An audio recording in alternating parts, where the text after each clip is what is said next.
Good morning as folks are joining on this fall Thursday. I'm sure people feeling the shift in temperature. And let's go to a sports minute. The Phillies won 8-2. The Cubs won 4-3. The Tigers 9-3. And unfortunately, Clarence, the Blue Jays won 5-2. So the Yankees are out of it. Wait till next year. At least you found a pitcher. You did. You did. That's good news. So welcome now, Cubs fan. Yeah, everyone's got to realign with some teams. I'm going for the Phillies. So welcome, Marissa. It's so great to see you here this morning. Um, we are recording. We will post this on our YouTube channel.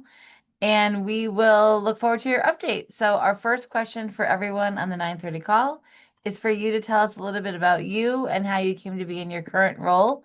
And then if you have slides, you should be able to share your screen. Okay, great. Good morning. Thanks, Amy. Thanks for having me. I love being on these calls. I hope to do you proud. So my name is Marisa Howard-Karp, and I work with an organization called Exceptional Lives. I'm going to just try to share my screen with you while we're doing this and make sure that this works. All right, you You can know, this see is the it. hardest part of the 9:30 call. Looks like you nailed it. Always. Okay. Woohoo. Okay. So I want to say I'm going to tell you a little bit about my professional role in a minute, but I come to this work primarily as a parent. I'm a parent and a caregiver to four kids, and I've got one who just graduated from high school, one who's still in high school, and then I've got two in elementary school.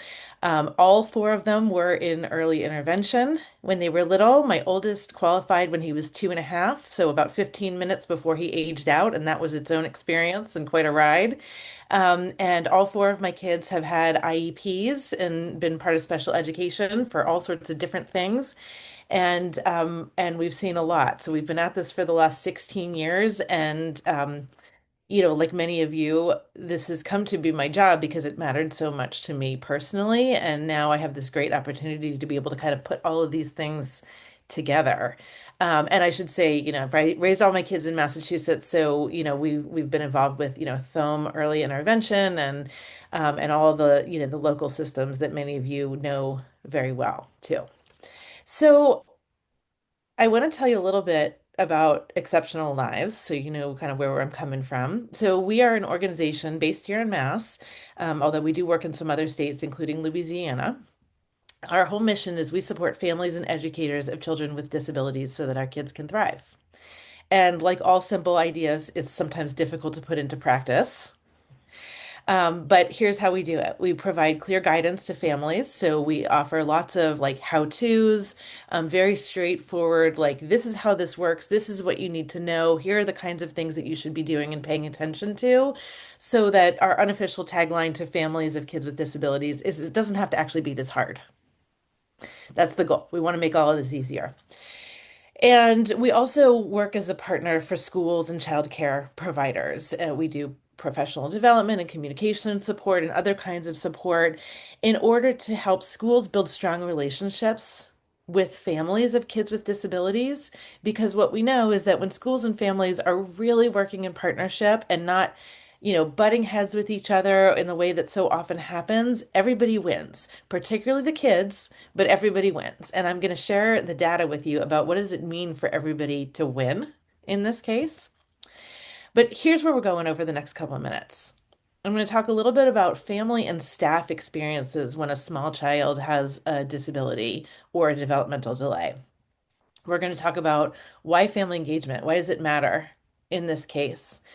We are going to spend a few minutes talking about the role of communication, particularly written communication, in building trust and why trust is a big deal here. We're going to do a quick how-to on plain language writing. And then I'm going to share with you a bunch of resources for both professionals and for families. So here's my main point. And when we talk about communication, this is where I always like to model this as well as do the thing, right? So here's my main point right up front. The thing that I want you to take away from this session is trust in great communication. Make it easier for educators child carers and for families to be able to identify, discuss, and address children's disabilities and delays. This is all about communication and trust. So, let's talk a little bit about the experiences of both the families and the professionals when a young child has a developmental delay or a disability, whether that is already known or whether it's something that people are starting to wonder about and there may be no diagnosis. So, for families, here's where we're at. Often, we don't know what we're seeing. With my first child in particular, he was a genius, obviously. He was my first kid. I don't know what we were looking at. Was he late on something? I don't know. It's amazing to me. Like this human being that starts at like 7 pounds and 10 ounces and then like they crawl. How do they do that? Right? We don't know that these things are kind of happening late, right? Like there's all sorts of things that can come up. Like we just don't know what we don't know. First child is an obvious example, but all of our kids are different. This happens all the time. We may understand what's a little more what's going on, and we may be experiencing some fear for our child's future, for our family. We may be experiencing some grief. We may be in denial about what we're seeing. Lots of us feel guilty. Was there something that I did? Was there something that I should have done differently? Was it, I'm gonna try not to use a political example, but I would say there are lots of conversations right now we're having about medications and what can they do during pregnancy, right? So lots of stuff out there. Often guilt is a big one for families, and guilt can feel like shame. And shame is not something that makes us want to talk. We may not know what support is available. We may not know what's out there. We may have an idea of what's out there, but we don't have any idea of how to navigate the services. Where do I start? How do I get connected? I've got this pile of paperwork. I'm not sure who to call. Everything is a phone tree with 17 things to press. What do I do? And I don't know how to help my child. This comes up a lot. I want to also say, just note here that we talk a lot these days in particular about children who may share the same diagnosis as the parent, right?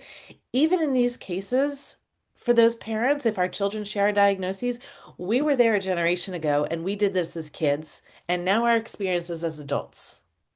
Right? So we talk all the time about, autistic parents who have autistic children and they are just as at sea as a neurotypical parent with an autistic child may be because the experiences are so different. We don't always know what do we do and how do we do this well? How do we do it better than it was done for me is a question that comes up a lot.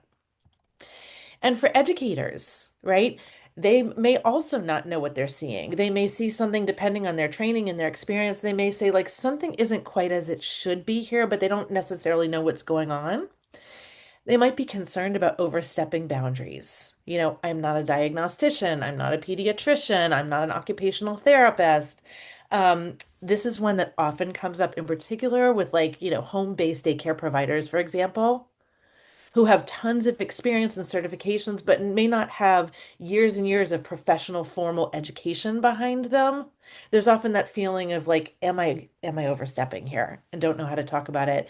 And then that concern about how do I talk about this with the parents or the caregivers, right? These are tough conversations. How will the family respond? So let's talk about where family engagement comes in with all of this.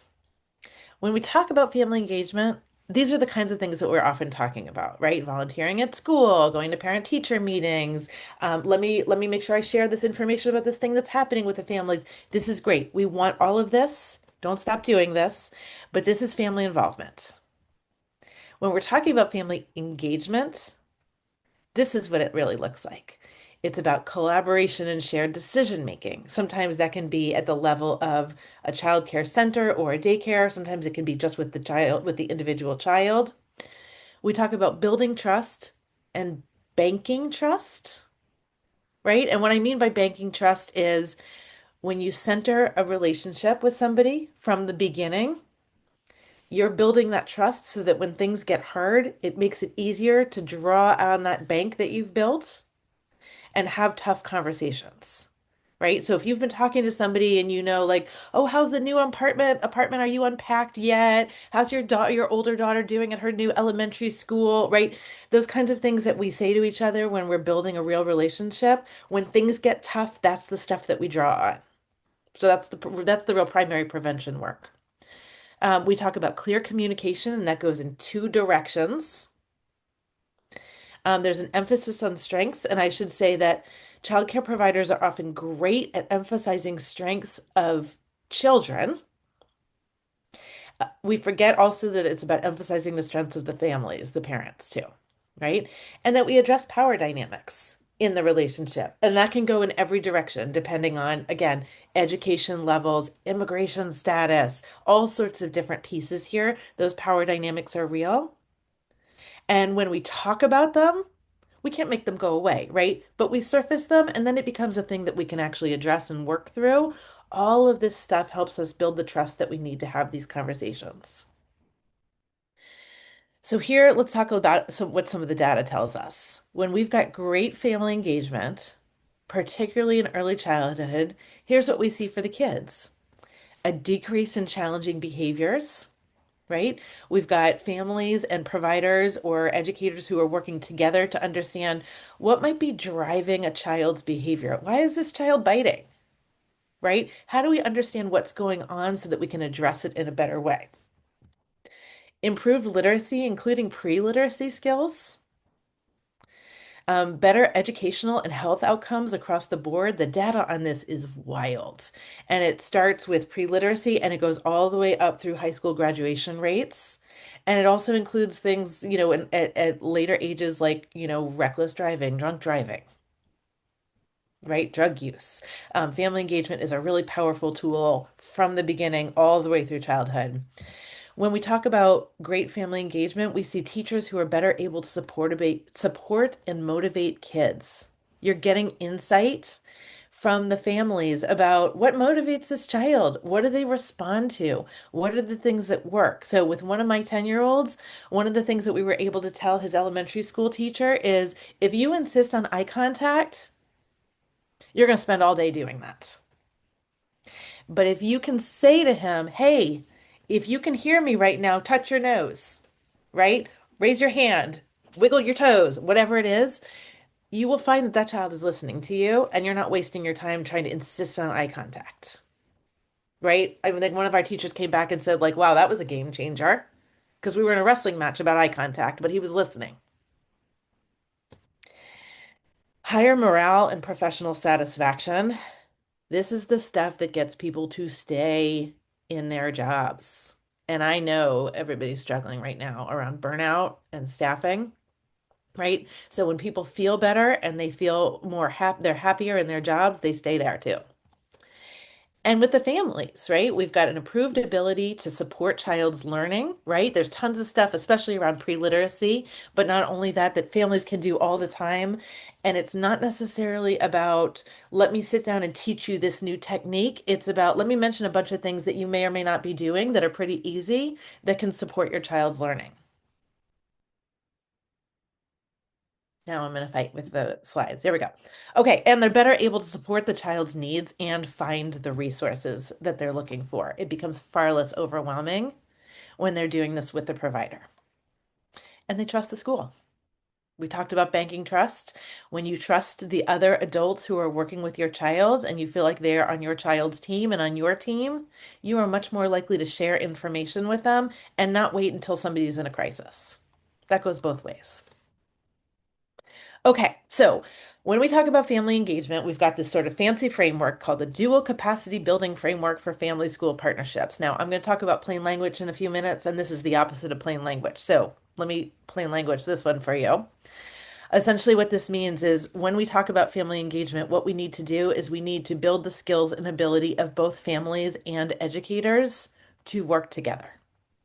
That's the straightforward way of looking at this. So here's what families need in this process. When, and again, this is all centered on when a child has an actual or a suspected disability or delay, families need clear and direct communication. They need reassurance. right? This is a really common diagnosis. Lots of kids are going to do great, right? I think your kid is going to do great. Your child is right where they should be. This is just us learning more about them. They need practical support and resources, and they need to know they've got a provider in their corner, right? I can tell you, I will never forget the name and the face of the first person, that early intervention provider, who said to me about my oldest, "We're Team Emmett here." And I thought, oh, I feel so much better. I don't know what we're doing, but I feel better knowing that we're doing it together. And here's what the educators need: the skills for building this trust with families. And again, the great thing is when I say skills, these are not necessarily things that are brand new to early childhood educators. Lots of times, these are things that educators are already doing. And so, some of the skills building is pointing out how much this matters and the ways in which they can do it so that they can really do it deliberately and mindfully and do it more, right? It's not necessarily things that they're not doing intuitively, which is really cool. They need prompts and practice for these conversations and knowledge of the resources and systems that are out there so that you can help families navigate them. We're going to focus for the next couple of minutes on the communication and the trust building piece. And here's why. Every communication between families and providers or educators is an opportunity to build or lose trust. Every single communication. And when you think about it this way, it really has a big impact on how you communicate with families, right? Those moments when we want to sort of rush right into like, let's talk about this thing, right? And we stop and say, like, wait, sorry, let me back up for a second. Good morning. I see you as a human, right? You're building trust there. It doesn't have to be deep and it doesn't have to be long or be labored. It's just thoughtful. So, when we talk about communication, we mean all of these kinds of things, but where I'm going to focus on for now is the written piece. So, let's talk about how we use written communication to build trust. There's three basic tenets here, and then we're going to talk about how we do this. So, the first is we focus on what the reader, in this case, the families, most need to know. The second is we take care of our readers by making it easy for them to understand, right? This is particularly important when we are talking about early childhood. We're talking about disabilities and delays. The parents may or may not know much about this. They may or may not know much about early childhood development, right? We want to make sure that we are communicating in a way that's going to make sense to people who are newer to this. And we account for literacy level and for English comprehension. And here's how we do this. We think about adult literacy. People do not read as well as we think they do. The average adult literacy level in the United States is about sixth grade. Those of you who work in public schools, if you're in special education, you know, we hand over this thing called the procedural safeguards, which tells parents about what are their rights and what does the process look like in special education. This is something that every single parent of a child with an individualized education plan or an IEP gets. Those are typically written at a 16th grade level. So that's a 10-year gap between the ways in people read and the ways in which we're communicating really important information about their children. Context and cognitive load have a huge impact on what we can take in and what we can understand. So if you are a person who has gotten 16 years of formal education, but you are busy or you are overwhelmed or you are overloaded, or you didn't sleep last night because your 3 a.m. is your fretting power hour about your small child where you think something might be going on, but you're not sure what it is, it becomes really hard to take this in. And writing for people who don't share our expertise is harder than we think. And by way of example, I'm going to offer, have anybody on this call tried to put together a bookcase from IKEA using the instructions? Yeah, it's really hard to write about something that you know well for people who don't share your expertise. It's hard to get to the right level. So this is where we talk about plain language. It's a huge, a really powerful tool for building family engagement. And this is why. Plain language is something that is written in a way that people can understand it the first time they read it. It's accessible to people with a range of literacy skills.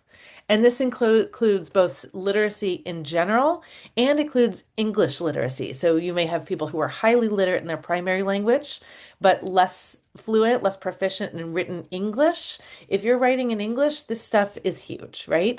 And it lightens the reader's cognitive load. In other words, you're not giving me yet another thing that I'm going to have to sit down and read with a highlighter or work my way through at 9 p.m. when the kids are finally asleep and I've worked a whole day and I'm exhausted. You're just giving me something in a way of like, oh, okay, I got it. I know my takeaway. This is a way that you are taking care of them. And that builds trust because it feels like you have written this in a way that is taking care of me, right? That matters to you that I understand what you are saying to me. So here's what this often looks like, right? We talk about those procedural safeguards.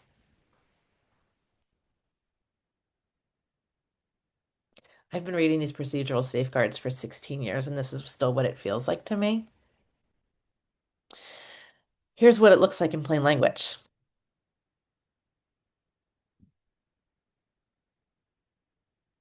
Look at that. We took out all sorts of words. We put in some white space. We put in some bullet points. And it ends with a very actionable, and here's what you can do. Here's your takeaway. Just like at the beginning of the session, I said, here's my main point. This is the piece I want you to hear. So here's how we write so people can understand. We put our main point up front. We use a friendly conversational style. For those of you who have done writing for college or for grad school, this is the opposite of that. It's the opposite of what we were taught, right? We are not writing here to impress people with PhDs. We are writing here for busy, overwhelmed parents who really need to understand what we're telling them. Even if those parents have PhDs, they're going to be thrilled that you're writing this way. We keep our sentences short. We use words that people know. So when we come back to this one, right, we can say things like eligible.